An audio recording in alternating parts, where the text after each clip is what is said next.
Wow, what a massive game. One that I played through twice, almost entirely each time, which is a part of the reason why it took so long to get this review out. There are certainly some impressive elements to this game, but one thing that is to be questioned is a phrase emblazoned right on the sleeve the game came in, that this game defines next gen. In a few ways that might just be true, but let's not kid ourselves over how average a game The Wild Hunt actually is. Little pig.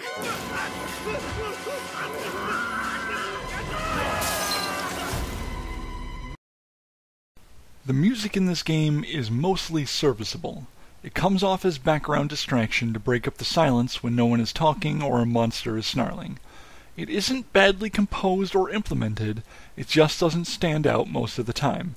It doesn't beg to be heard because it is not worthy of being focused on.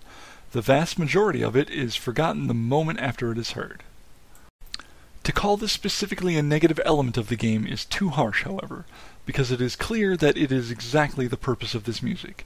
It follows the more traditional RPG route of being precisely as it is titled, background music. That is what it is, and that is what it does well. That said, it is definitely well written, and the composers should be pleased by what they created. There are a few pieces that rise above their purpose and break the tradition of being stuck in the background.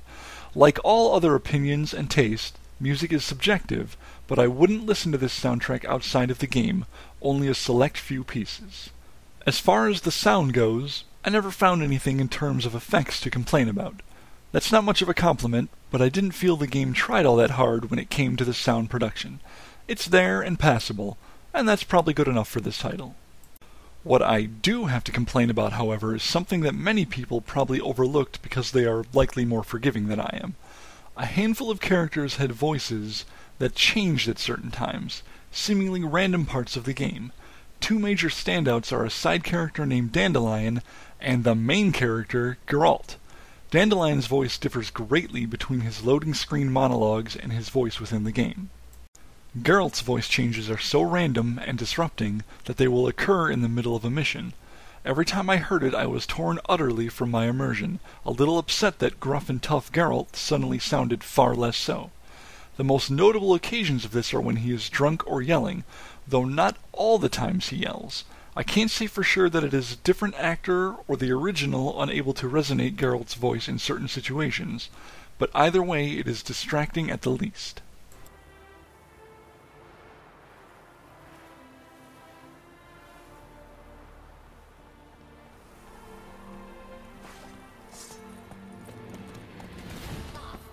Now, this is where this game basically excels.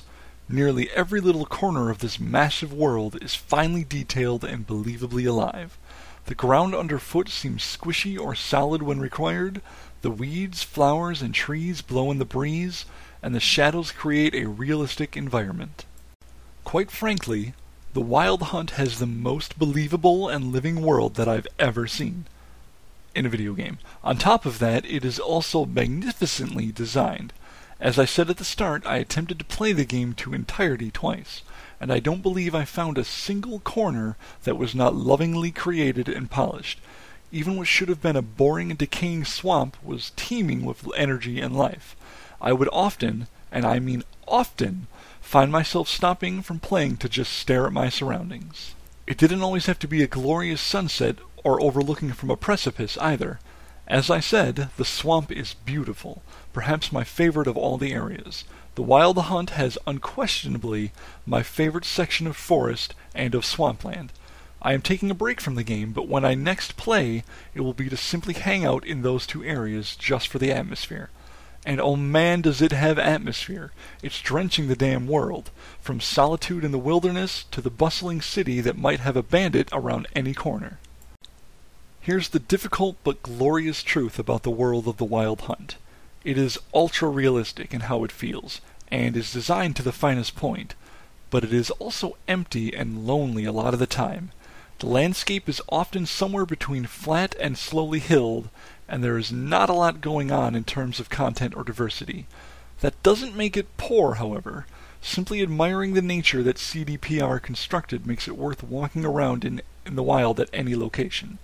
There isn't a lot of unique structures or fantastical elements, but the windy trees and rippling water outweigh any need for them a dozen times over. One thing that I was ultimately a touch disappointed by was the lacking of dread in any area. Going by the trailers, I expected there to be times when it felt like the world was crumbling by a slow, monster-ruling process. NPCs would tell me in the game that they are in danger and that monsters are to be feared, but it always felt as if their monsters were in a struggling or losing state of existence. It also didn't help that the world almost always felt lush and sunny. There was only one location in the entire game that actually felt dreadful, as if chaos was reigning, and it was temporary to the point of clearing to a perfectly sunny sky as soon as you finished a side quest. Even when it rained or snowed elsewhere in the game, the weather always felt playful and fleeting. Red Dead Redemption from 5 years ago created better storms, and any number of games made the world seem more dangerous and unwelcoming. Something I definitely have to express is my irritation over the frame rate. Now, as I've said in the past, even as recently as my Bloodborne review, I am not one of the frame rate elitists.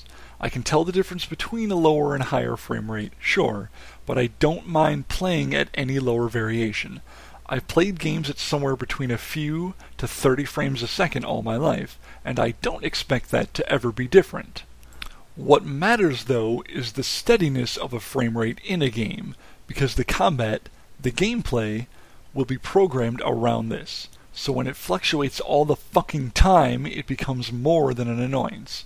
Considering the following, that I played through the game twice and probably got into 3,000 or so fights per playthrough, since I behaved as a completionist, I very likely had 1,000+ experiences of the game failing to perform my controller's input due to the frame rate dropping in the midst of combat. If there is any phrase I said more than any other while playing The Witcher 3, it would be, "I'm pressing the button," because my sign or attack would not initiate. It's the worst feeling in the digital world, when playing a video game, to perform any maneuver or attack and have nothing occur. It makes the game feel extremely broken when it happens over and over again. In this regard, I would have to say that The Witcher 3 is definitely broken. I experienced a ton of visual oddities and glitches, but they really can't all go ignored because they either were harmless or fixed themselves after a few moments. What is hard to forgive, however, is when a short cutscene moved Geralt over a cliff edge, killing me and causing a reload. Other times I had the camera get stuck inside Geralt's head, making it impossible to play, since I am supposed to be moving about in the third person. I also had a hell of a struggle with the boating because my ship would often stop accelerating. To fix all of these, which happened multiple times, required steps ranging from loading a save to turning off my entire damn system. Even if you exclude the system resets, this is still unforgivable because the loading in this game is long. Really long. When traveling to either of the two largest areas, I clocked loading screens over 2 minutes. It's true that death is almost entirely avoidable, so you can usually optimize when you will see these loading screens, but that's only partially an excuse. It shouldn't be any excuse, but it is partially because a lot of slack is to be cut by incredibly large maps being wholly available all at one time, once finally loaded. It's something they may or may not have been working on, but as of the end of July 2015, the load times are still unbearable. Speaking of things that you wish you could avoid experiencing, including that terrible transition, there is a definitive problem with the size of the text in the game even after several patches. Some instances are just way too small. My vision is superb. Seriously, it's been tested and is better than most. I also play on a 1080p 50-inch television, and the loot and menu text is too damn small. One thing that I am incredibly delighted about, however, is the ability to skip through every single cutscene. You won't want to, but that is another topic. For now, it's important that you can if you are in a rush. With a newborn in the house during my second playthrough, I can't tell you how great it is to always be able to mash the square button until I am able to reach a pause screen. Or better yet, save knowing that I will be away from the game for a while. Lastly, to go out on a positive note concerning the graphics, The Witcher 3 has nearly the best looking characters to date. I don't mean their attractiveness, although damn are some of the women, and Geralt, remarkably sexy, but even the commoners and guards are detailed to the point of reality. They are finely tuned and nearly lifelike, with only The Last of Us still holding the lead. Overall, I would say that The Witcher 3 has the best graphics of a console game. It holds the title in my heart, at least.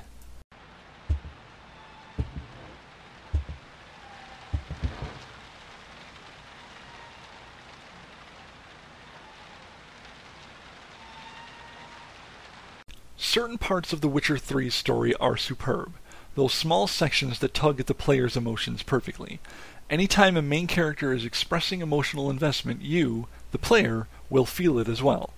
As a whole, however, the story is not only repetitive, but downright boring at times. That's an unpopular thing to say, but it's the truth.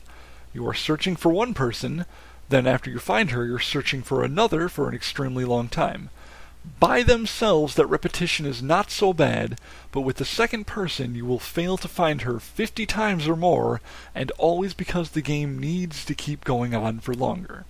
NPCs will refuse to help you so that you can trudge through their tedious quests first.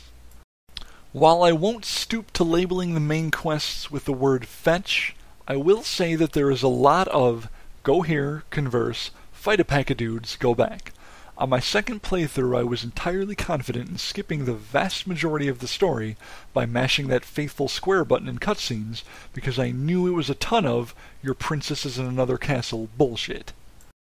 With all that said, if you take the time and break away from the main story, you will find the real meat of the game in the side quests. They are written to such fulfilling degree that it is worth doing every single one. The writers quite clearly took their time to create interesting content for the player to not waste their time with. The smallest endeavor will turn out to end with what will feel like a massively important decision. That brings me to the fact that your decisions do feel as if they have some weight, something that I wouldn't say about any other game, even the Mass Effects or Elder Scrolls series. In the long run, none of it ultimately feels as if it matters, but at the time, numerous quests will display results that visually and truly affect the world. Many different characters will live and die depending on your choices, and their continued lives or abrupt deaths will feel significant. Unfortunately, as I said, after you move away from those specific quests, you no longer feel that impact. Your interaction with certain characters is either nothing or so minimal that it matters for naught. And I've researched that the game plays out basically the same even when seemingly primary characters kick off. On top of that, without going into spoilers, because there's no point, there were several plot points that were never taken to conclusion. While the heroes of the story are fleshed out to an acceptable degree, the villains are depressingly shallow. They are barely in the story, and their motives are lost aside from the need to be villains. Our need to conquer them only stems from the fact that the game insists that they are the enemy. The Wild Hunt wanting Ciri for her bloodline power is not an acceptable or complete story, damn it. I want to know why they want her, what they intend to do, and how. It falls pathetically flat, and you only care because those are the quests you have to do. I went in assuming that the Wild Hunt was an unnatural phenomenon, led by people, that swept the land and hunted certain individuals. They are hunting, but it is only one person, and the reason is just because they want to do bad guy stuff with her. I actually really like all three of the main baddies. I simply wish they had been given more screen time and a narrative so that they weren't a divisive bore. I hate killing bad guys simply because I am told they are bad.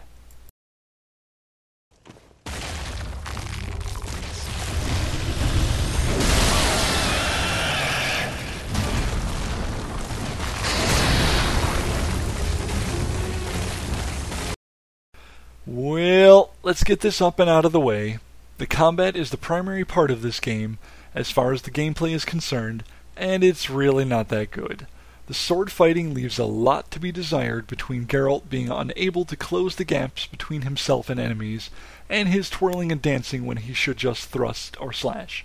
I know it's his unique Witcher style, but that doesn't excuse that he misses many opportunities to score a hit, as a true swordsman would take advantage of. The magic, called signs, becomes incredibly overpowered in just a few points of investment, and almost kills the need for tactics in the game. The alchemy is basically the same story, except you're required to invest twice as many points as in magic, and then you will feel the lull. The argument against this, of course, is to simply not play that way, but that's not how game design works. Combat in particular should be designed so that it does not settle into a trivial pattern. Having to create handicap workarounds in order to make it a challenge or interesting is the surest sign of a lazy design. I played through an entire game on Death March, the hardest difficulty, so I know just how challenging the game ends up not being. But look, that's not to say that the combat can't still be fun. It's got an element of making you feel a bit like a badass once you are good at it. The problem is that it is such a clumsy system that you transition from confusion to steamrolling everything with nary a middle ground of learning and finding enjoyment. The most fun I had was on my Death March run when I would only cast Quen, assuming I am pronouncing that correctly, the shield spell, and then I would slash away with my sword while dodging now and then to make sure the shield lasted until I had the stamina to recast it. Doesn't sound all that fun, does it? Well, it sorta was, but it is a long way from the kind of fun I would hope to have in the combat of an action RPG, particularly because it became repetitive like everything else. Since we are on combat, there's a specific issue that is a glaring error within the game, that of applying oils, the weapon buff of The Witcher 3. You can't do this during combat, and yet you almost never know ahead of time what kind of enemy you will be facing. So you are left with the choice to either run away, load an earlier save, or just say fuck it and not make use of one of the game's few varying combat elements. It's just so fucking dumb, especially when you can use all manner of other buffs and food during a fight. There are several other non-combat things to complain about as well. The horse riding, the sailing, the menus, the climbing, all buggy and all prone to causing aggravation. Something that probably every reviewer complains about is the fall distance, with Geralt being only able to fall a meter before taking quite a bit of damage. Over 2 meters, approximately, and he dies, which is less than most adults could descend in real life without being harmed at all. Here's the thing, however, all of it, does not fall under the reason that you should play this game. It's about unraveling the story to get to the best parts, and it's about the exploration of the world. I know that sounds a bit shallow, especially since I already covered it in other sections, but I'll be damned if there is a more breathtaking world to venture in anytime soon. And that is what I feel is the true wealth of the Wild Hunt's gameplay, the exploration. Besides, there's also the monster contracts, another favorite element of mine from The Witcher 3.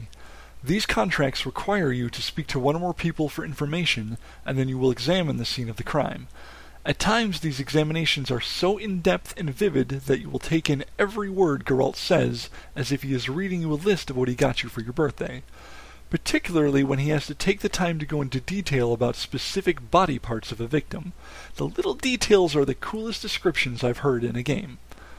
I believed every word that Geralt said, and I loved when a trail would take me across the forest to find a monster lair. These contracts are amazing distractions, and I enjoyed completing every one of them. It's time for a touch of spoilers, so I suggest skipping to the longevity section if you need to avoid them. Anyway, I have to say that The Witcher 3 has the second best examples of making you, the player, feel like a badass via your character's actions. There's a scene where you come across a man who has brutally raped, tortured, and killed numerous women. Your treatment of this piece of shit is so goddamn gratifying. There are also times in the game when you play as Ciri, and later on she becomes so damn powerful that I was shaking in my seat as I tore through waves of enemies. It was fucking thrilling, and only one game has made me feel even more empowered.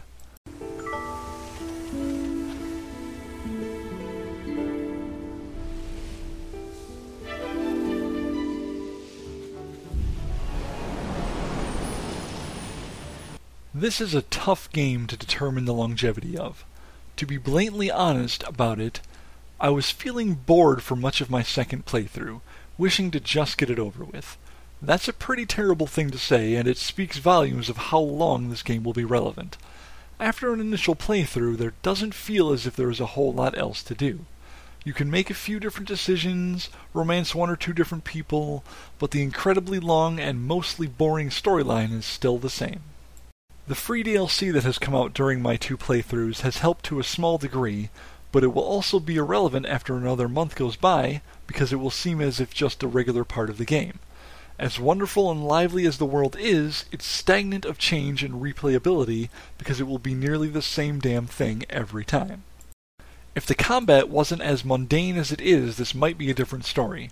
There are several games that I have played through 10 times or more because the combat is interesting and evolving, but in The Witcher 3 it simply becomes tiresome. After some time is spent in the game, you won't even want to visit all the unknown landmarks, because it will be a boring slog of killing a few monsters and looting often useless treasure. There are 2 actual expansions in the works, and the content size promised for them is something to admire.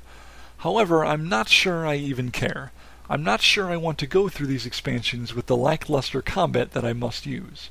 I will admit that they will help the majority of players continue to keep this disc in their systems through the year at least, assuming they release this year. The world is beautiful and worth seeing every inch of, but once you have, then you don't really need to play through the game again. Frankly, my plan for the future is to boot up the game now and then with a completed file and just tool around the forest and swamps for a few hours. There's no need to slog through the quests again when I can freely explore with the confidence of being able to kill anything that happens to come along. Why suffer through the thick amount of tedium when the combat is boring? I have also saved the game at a few key story points that are grand enough to experience again, but the chore of arriving at them after tens of hours is just not something I am interested in ever doing a third time.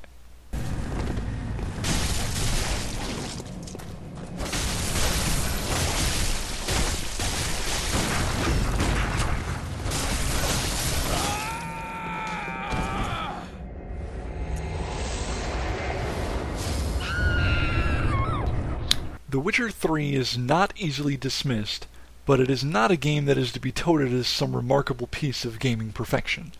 Several things hold it back from being as good as it could have been, and it is certainly not a great game.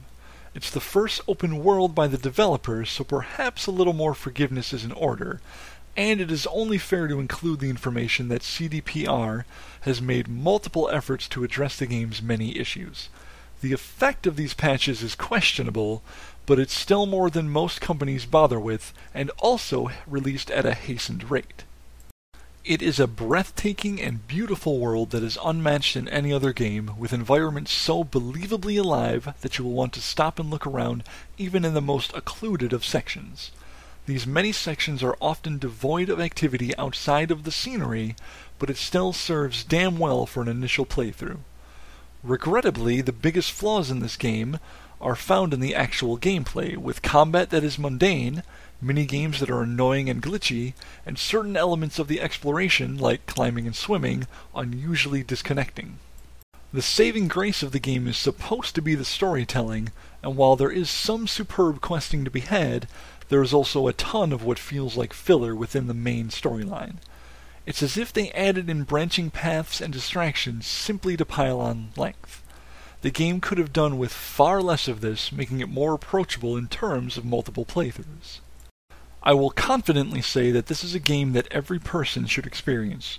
Roaming the world and participating in contracts is 50 or so hours of an amazing adventure, but it's not necessarily a game that every person should buy.